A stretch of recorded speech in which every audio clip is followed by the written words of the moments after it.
Στο νούμερο 2 ήρθε η ώρα να πάρουμε μερικά μουσικά μαθήματα και θα τα πάρουμε από την Σάσα Μπάστα, κυρίες και κύριοι.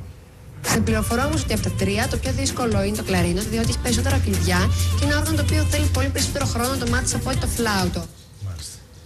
Από τα τρία, ελάτε να το αναλύσουμε. Το πιο δύσκολο είναι το κλαρίνο, γιατί έχει περισσότερα κλειδιά. Μετά είναι το είναι πιο δύσκολο από το φλάουτο. Το τρίτο, Σάσα, που είναι εύκολο προφανώς να το μάθεις. Ποιο είναι? Έμφυτο ίσως. Άνοιξε μας τα Από μάτια. τα τρία όργανα είπε το πιο δύσκολο είναι το κλαρίνο, γιατί δεν είναι σαν το φλάουτο. Έχει κλειδιά. Πάει αυτό και μένει ένα. Ποιο είναι το Ποιο τρίτο? είναι αυτό το Δεν ένα? πάει και πουθενά το μυαλό μου. Φθαίνω. Οπότε βοηθήστε μας, κυρίες και κύριοι. Τι να εννοεί άραγε? Από πού το φυσάς το πιάνο? Πρέπει να είναι να μην είναι πιάνο. Δεν ξέρω. Δεν πάει το Τέλος μυαλό. πάντων, δεν μπορούμε να βρούμε λύση, κυρίες και κύριοι. Εύκολο όργανο. Το τρίτο εύκολο όργανο.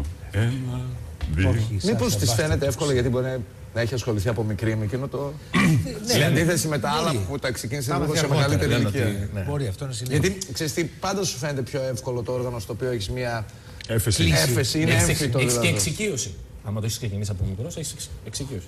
Αλλά τι να είναι όμως δεν βγάζουμε άκρη. Τέλος πάντων, εγώ πιστεύω ότι κάπου εδώ πρέπει να αφήσουμε τον προβληματισμό μας. Ναι, Να βοηθήσουν οι φίλοι. Να βοηθήσουν και οι φίλοι. Βοηθήστε λίγο κι εσείς αυτές τις Γιατί δύσκολες δεν πάει στιγμές. το μυαλό μας, ειλικρινά δεν πάει. Μην βοηθήσετε πάρα πολύ. Είπαμε τη Δευτέρα, δεν θέλουμε μέχρι τη Δευτέρα να κάτσουμε μέσα. Βοηθήσουμε, μήπως έχουμε ήδη έχουν αρχίσει να μας βοηθούν. Έχουν έρθει να βοηθούν πολύ. Να βοηθούν. Ποιο είναι, γιατί σκάω από την αγωνία μου, ποιο είναι το τρίτο όργανο? Δεν είναι πολλές να το απόψεις. πεις, Αντώνη. Πριν μου είπες ένα. Όχι, δεν είναι έτσι ακριβώς διατυπωμένο. Δεν λέγεται. Το τρομπόνι. Το τρομπόνι. Η πίπιζα είναι Ναι, προτείνεται. η πίπιζα, δεν μου Σκωτία, είπες. πίπιζα. Η σκοτσέζικη πίπιζα μπορεί να είναι το τρίτο όργανο. Σκοτσέζικη πίπιζα, το σαξόφωνο. Το σαξόφωνο Το επίσης. σαξόφωνο δεν πάει. Προτείνεται και φλογέρα χωρίς τρύπες. Σιγά, μισό λεπτό λίγο. Ποιοι στέλνουν αυτές τις κακοήθειες? Δηλαδή, ναι. Η φλογέρα χωρίς τρύπες είναι η μακριά σφυρίχτρα, ρε παιδιά. Μην μπερδεύετε. Μην μπερδεύετε. Είναι άλλο. Δηλαδή τώρα προσπαθούμε, έχουμε μια αγωνία, δηλαδή κάνουμε μια έρευνα. Να σας πω, αν είναι να ξεφτυλίσετε τώρα το θέμα και να μην το αντιμετωπίσουμε σοβαρά μουσικά, αφήστε, μη συμμετέχετε καλύτερα. Δηλαδή λίγο σεβασμός σε Στο κάποια. φινάλε είμαστε 4 αθώα αγόρια δεν γνωρίζουν. Κάνω μια ερώτηση. Πέστε, δεν ξέρω. Μη στέλνετε μήνυμα. Τι είναι αυτό το πράγμα? Ακούς Γιατί εκεί η δεν μπερδεύετε. φλογέρα χωρίς τρύπες, εξυπνάκια. Αυτό στο καλό. Άσε που το μαλακό κλαρίνο το θίξαμε προηγουμένως. Είπαμε κλαρίνο. Το έβγαλε απ' έξω η κοπέλα. Είπε ότι είναι το πιο δύσκολο. Δεν είπε. Αυτός το είπε. Κύριε Εισαγγελέα! Εμείς εδώ τρεις. Είμαστε εισαγγελέα! Γιατί κάνετε έτσι, με συγχωρείτε λίγο, σιγά λίγο. Υπάρχει κιθάρα κουρδισμένη που είναι τέντα και υπάρχει κιθάρα ξεκούρδιστη που είναι έτσι σαν το ίδιο πράγμα. Υπάρχει όργανο. Δεν ξέρω, το λέει αυτός Το παραμένει. ο Γρηγόρης από τη Λίμνο το λέει. Δεν Παραμένει ξέρω. συνεχώς Αλλά μας. πάλι το κλείσαμε το θέμα του κλαρίνου πριν. Κάτσε να παρακολουθώ ύφος. Θα να παρακολουθώ Το μεταβαλλόμενο κλαρίνο. Το μεταβλητό. Πόσες γνώσεις. Ωραία. Δεν μπορώ. Μην Θα πάμε θυμάμαι. φυλακή, δεν Δεν μπορώ. είναι σωστό. Εγώ μεγαλώνω παιδί, δεν είναι σωστό αυτό. Γιατί δεν καταλαβαίνω. Σκεφτείτε κάτι να πούμε. Τι έγινε τώρα μόλις? Έγινε προπαγάνδα κακός από τα ήχος- Σκόπια. Ο κακός ήχος από την πρωινή Μπράβο, εκπομπή μπράβο. της Μαρίας Μπράβο, Πετέρας. μπράβο.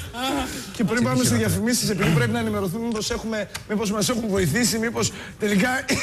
Έχουμε εντοπίσει, έχουμε βρει. Μήπως τελικά οι τηλεθεατές μας βρήκαν το τρίτο όργανο. Συνεχίζουμε να στέλνουν κάποια πράγματα.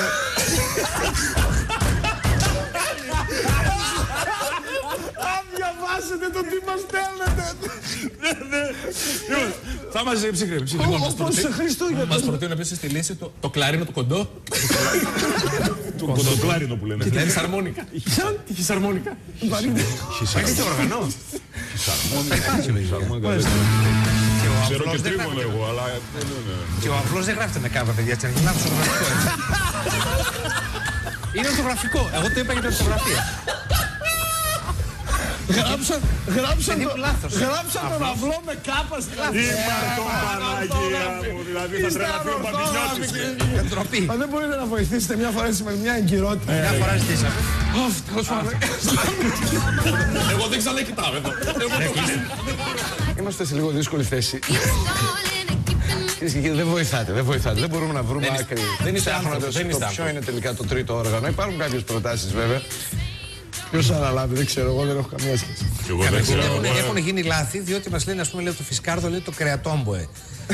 Αυτό είναι τρόφιμο, όπως επίσης. Μην γελάτε, ρε, ο άνθρωπος κάνει λάθος. Κρεατόμποε, ναι, είναι τρόφιμο. Όπως είναι τόμποε, αλλά είναι τρόφιμο αυτό. Όπως επίσης λέει το τρίτο όργανο είναι η σαλαμόβραγα του Θοδωρή. Και αυτό τρόφιμο είναι, δεν είναι όργανο. Δεν μην γελάτε, οι άνθρωποι κατά λάθος θέλουν ονόματα τροφίμων. Κοίτα, μας στέλνουν και κάποια όργανα όμως, όπως είναι το αφρικανικό μονόχορδο. Διάσημο. Και ένας άλλος φίλος ο οποίος δεν ξέρει ποιο είναι το τρίτο όργανο, αλλά με τα χαράς θα έκανε το μικρό την πανιστηριτζή όταν θα έπαιζε η Σάσα το τρίτο όργανο. Εμείς θα συνεχίσουμε την έρευνα. Ευχαριστούμε για τη συμμετοχή σας. Μακάρι να μπορούσαμε να τα διαβάσουμε όλα. Μακάρι. Δεν ξέρετε πόσο θέλαμε.